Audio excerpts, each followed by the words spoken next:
আসসালামু আলাইকুম। আজ থেকে ১৪০০ বছর আগে আমাদের প্রিয় নবী হজরত মোহাম্মদ সাল্লাল্লাহু আলাইহি সাল্লাম যেখানে এসেছিলেন সেখানে এখন গড়ে উঠেছে স্বর্ণের মার্কেট। ওই যে মসজিদটা দেখতেছেন, এখানে রাসূল সাল্লাল্লাহু আলাইহি সাল্লাম ৩ মাস ছিলেন, আর এই মসজিদটার নাম কিন্তু রাসূলুল্লাহ মসজিদ। এখানে যতগুলো দোকান দেখতেছেন সবগুলো কিন্তু স্বর্ণের দোকান।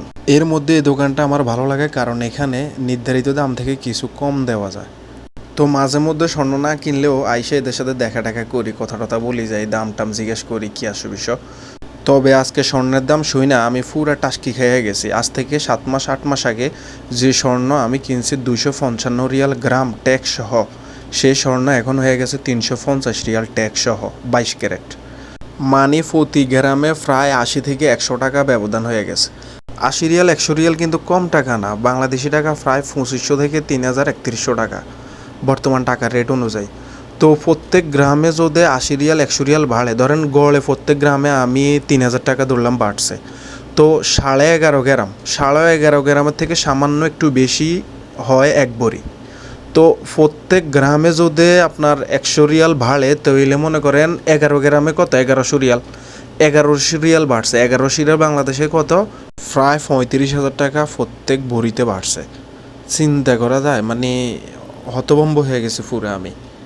ফর ওই দোকানদার সৌদি আমার দিকে তাকায় এক, সাদিক মাফি খোব হাদা দাহাব আলাতুল রোফক মাফি রো তাহাত। অর্থাৎ উনি বলতেছে যে বন্ধু অবাক হইও না অথবা ভয় পাইও না, এটা স্বর্ণ, এটা সবসময় উপরের দিকে যায়, কখনো নিচে নামে না।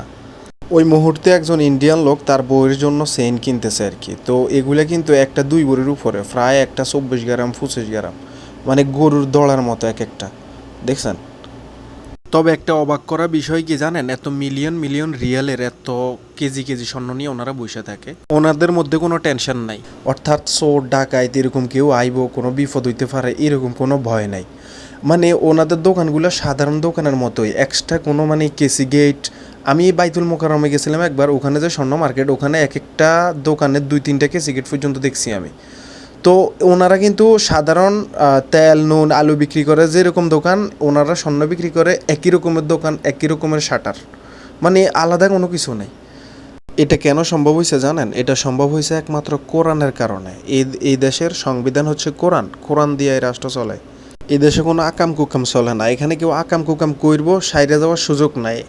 আর সাইরে যাওয়ার সুযোগ নাই কারণেই কেউ আকাম কুকাম করে না। ওহ, এমন আইন যদি আমাদের বাংলাদেশে হইতে গো আল্লাহ। ইন্ডিয়ান ভাইটা শখ করছে তার বউয়ের গলায় গরুর দড়া দিব, এখন বউরে দেখাইতে আছে যে কোনটা তোর পছন্দ হয়, কোনটা গলার দিবি। পর একটা আংটি কিনতে চাইছিলাম, অনেকগুলো আংটি পছন্দ হয়েছে, কিন্তু যে দাম, দাম শুই না আর কিনি নাই, সালাম দিয়ে চলে আসছি।